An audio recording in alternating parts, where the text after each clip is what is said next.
Hi, we're Lisa and Angie. Welcome to another episode of Pep Talks and Prosecco. If you like what you see and hear, be sure to follow us on Facebook and Instagram and share with your friends and family. We are all about building community. Cheers! Cheers!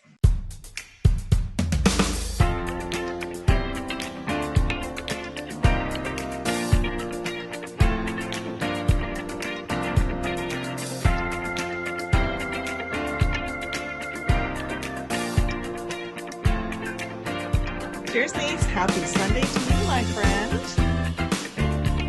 Cheers! Happy Sunday! Oh, I love Sundays and Prosecco. I love Prosecco on Sundays. So good. It never How gets are old. It never, ever gets old. That's what I'm going to say. It's been a while since we've had an episode with just the two of us. So I'm interested how our conversation goes today. It'll be good. Yes, we are a little bit out of practice, but can I just say, how we told you guys that we had an awesome lineup of wing women for this season's Pep Talk and Prosecco, and I think you would agree that we have totally delivered when it comes to the guests we've had so far this season. And we're only halfway through the season. Exactly. Exactly. Let's not lose sight of that. I just need another sip of Prosecco here because that was so good. Oh, wow. You just indulged. That's what Sundays are for, my friend. Yeah, so delicious. I know. I was thinking the exact same thing, though. I was like, the lineup for this season has been out of this world, and we're just getting started. So, yeah. It's the guests, the topics, the Prosecco, everything. It's just lining up beautifully for an absolutely amazing season.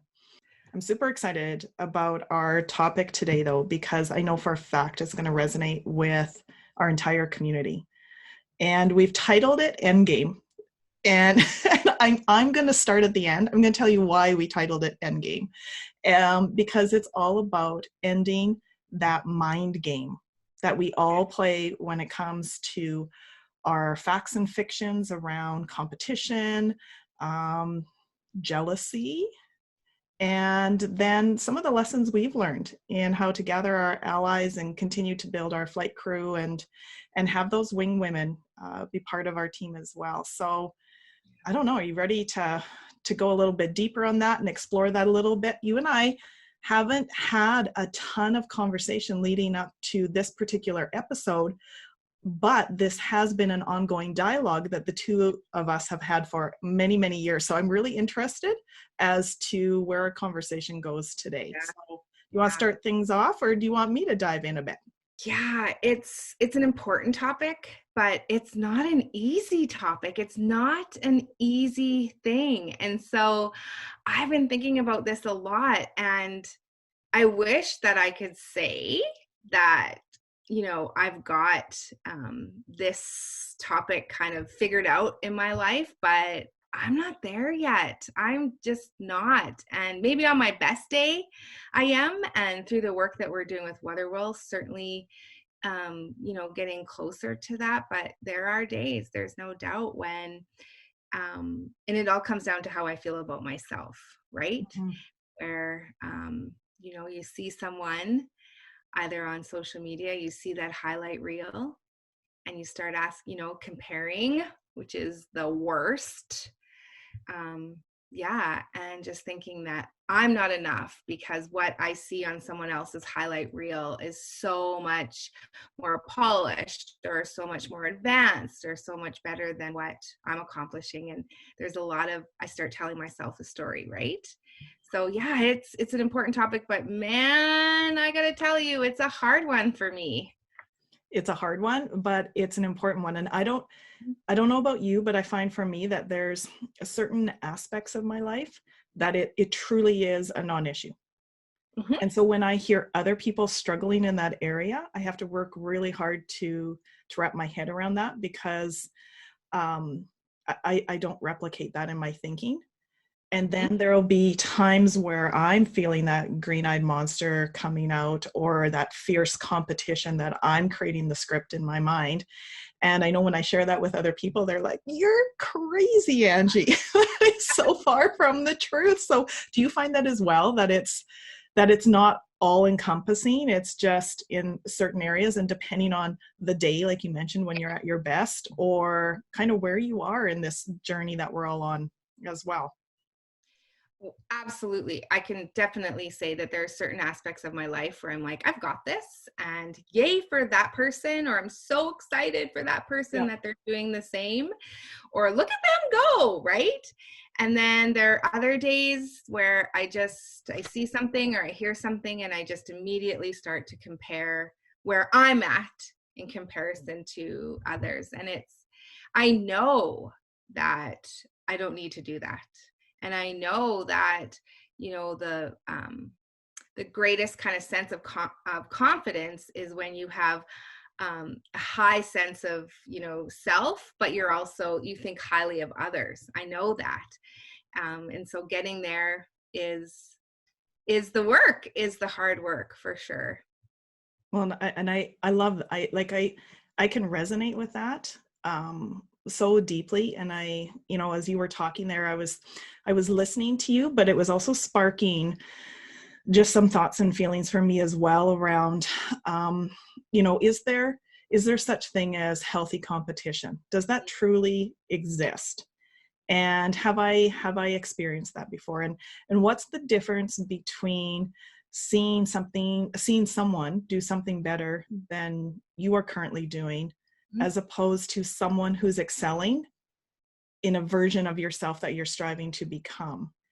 And working with that thought and that story and those truths that we tell ourselves around what we deserve, what we're entitled to, Yeah. and at what point do we shelve that and go, okay, so what am I going to do about it? Mm-hmm. Or is this relevant right now? Yeah, right. Absolutely. And I think that's such a good point. And that's something that I do think that there's a level of healthy competition. And this might be a little bit of an overgeneralization, but I think men do it all the time. Like men, they, see someone doing something, they're excelling, and it's almost like they say, oh, he's doing well. Well, challenge accepted. Here I go. We're all in the ring. And for the most part, I think a lot of women, they see that as a threat rather than a challenge. And so, and I mean, obviously I'm overgeneralizing. I guess I can only speak for myself, but I don't think I'm alone in this.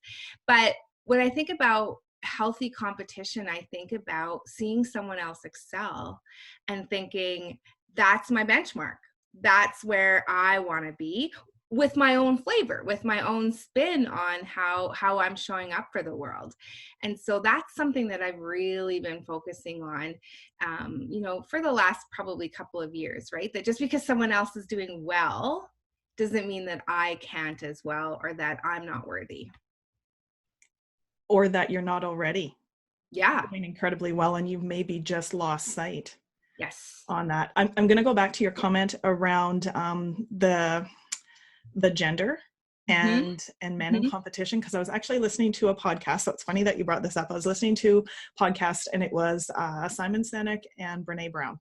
I listened to it too. I know exactly what you're going to bring up. Right. And that's what he shares. Simon Sinek shares with Brene Brown. He said, like, there's actually research that men are greater risk takers, which he's equating, I'm putting words in his mouth, sorry, Simon, a little bit, to their willingness to compete, because traditionally society has created this culture where boys are to be the one to engage in those social interactions, like asking a girl on a date, asking a girl for her phone number. And again, I'm I'm talking in a very traditional culture, which is still very prominent in many parts of the world. And so boys from a very young age experience having to go out there, take a risk, and experience failure over and over and over and over again. And so by the time they become men, the theory behind the research is that because they've built up some resiliency around that. And so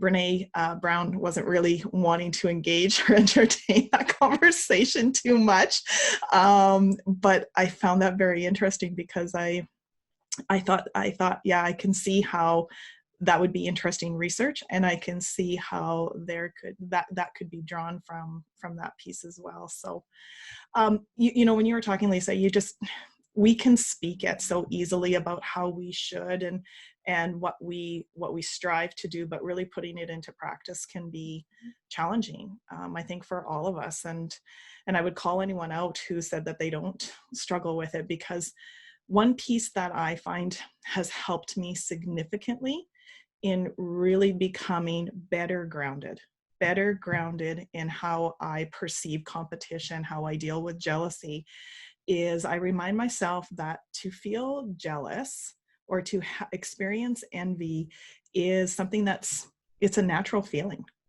Yeah. But that does not mean that it's necessary. Yeah. Because sometimes I just feel like so brutal, because I'm like, how am I feeling jealous? Like, I shouldn't be feeling jealous. I should be happy for this person. Why am I envious of them? I just need, and then I start doing, well, I need to be doing more, obviously. And you go into all these like wild and crazy stories of should and shame and could and can't. And it's ridiculous, and it's time consuming and frustrating. And that little notion helps guide me so much. It's natural for me to feel this way. It's not necessary for me to feel this way in order to live the life that I deserve to live and lead. So just a little piece that I like to have tucked in my bucket.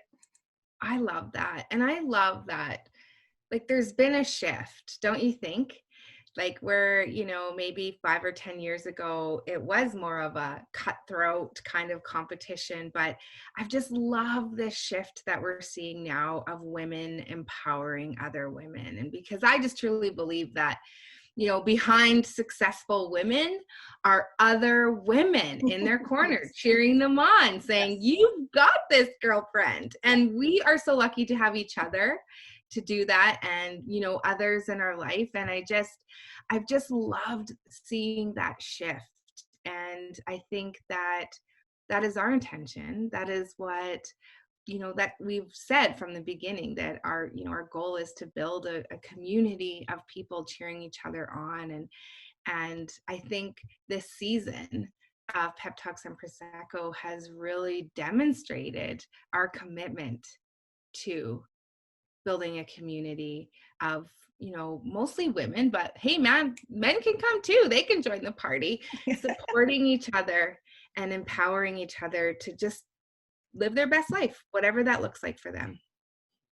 100%. I mean, I just think of all of the people that that have become part of our team, part of our flight crew, that we would have missed out on had we not lowered our shoulders, taken a deep breath, and straightened out the narrative in between, these ears of ours, the story in our head that we play. We would have missed out on so many opportunities. On the flip side of that, I would say this: that's not to say there aren't lessons learned, and it's not to say that you don't get burned, but that's not your competition. That's a lesson. Yeah. Right? You're only a fool if you don't see it as a lesson. That's the only thing I'm going to say about that. But you surmise that perfectly. It's hard freaking work, but you're going to miss out on so many opportunities, relationships, time to grow, if you're not able to see clarity and seek clarity and choose clarity on having that flight crew and having those wing women that maybe are people that are the most unsuspecting as well. Yeah. Don't you feel? Oh yeah. And I think last week's episode with Jody Carrington, it kind of really solidified it for me, because, there are certain people in our lives, I think, that we just automatically think they have to be our wing people, right? Or our bottom hands, as Jody Carrington calls them. But there are certain people that they probably don't even know that they're a wing person for me, a wing woman for me, but it's something that they said or something that I've witnessed them doing that I come back to in those hard times, right? And so, it doesn't have to be those most obvious best friends or your partner. It could be someone you've never actually met. Yeah, it's not about the likes. It's not about the shares. And it sure as hell is not about the filters. It's who's with you at the toughest times And it could be their presence, it could be their words, it could be the memories that you have of them. That's the team. And if we can't understand that jealousy is natural, not necessary, if we can't see opportunity in healthy competition, and if we are foolish and don't understand lessons, and sometimes when we get burnt, we've all been burnt, we're missing out, and we deserve the absolute best. And that's those are several ways that we can do that. So I'm excited for this episode to air. I think our community is going to love this episode. I think so too. It's a hard topic, but it's an important topic. And I just think it was something that we've been wanting to chat about. And I'm excited that we've had an opportunity to finally do that. And I love what you said about jealous. What did you say? Say it again. Jealousy is natural, but natural. Not necessary. I love that. You're just full of wisdom today. Yeah, I'm sure I saw it somewhere. That's what I'm going to say. But you take things like that and you tuck it in your bucket, right? Yeah. Yeah. Yeah, for sure. And we've talked about this before, and it would have come up in our declutter challenge too, right? That, sometimes, people are in our lives at different times and they serve us, and sometimes they don't. And, it's still okay if someone is making you feel cruddy and not feeling like your best. It's okay to just, maybe take a break from that person for a while, whether it's hide their posts or unfollow them for a little while. Because, as you say, jealousy is natural. But it also, I think, if you ask yourself why, like you said, take a step back, drop those shoulders, and just really kind of dig into, why is this person making me feel this way right now? Is it because they're not spreading a message or an image that serves me? Or is it more about me? And I think doing that, really can help us out. So, I don't know. I love, and we do that with our clients a lot, right, Lisa? Clients will share with us, and then one of the exercises that we work on is really distilling fact from fiction. And that is so powerful. And it's also a reminder for you and I to apply that too, right, and do that for our own life. So this is a topic that needs to be never ending. Right? Because it's important, and we need to be mindful. And I'm super excited for this episode to air. And again, Endgame is about ending those mind games that we create and put in place, which result in missed opportunities for some of the most amazing relationships that are out there just waiting for us to come upon. So true. Well, thanks for hanging out with us on another episode of Pep Talks and Prosecco. We have an awesome guest coming up again next week. We can't wait to introduce her to you. So until then, keep telling yourself that you are worthy and that you are enough. And we'll see you next week. Cheers. Cheers.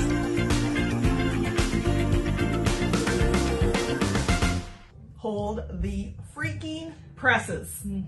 I don't know. Are you guys getting a little bit tired about feeling stuck all the time? Guess what? Lisa and I have been stuck many, many times. So many times. And we found ways to get unstuck. So, Lisa, tell them how we can help them out. Well, we want to be your wing women by offering you a 30-minute free virtual consultation with us.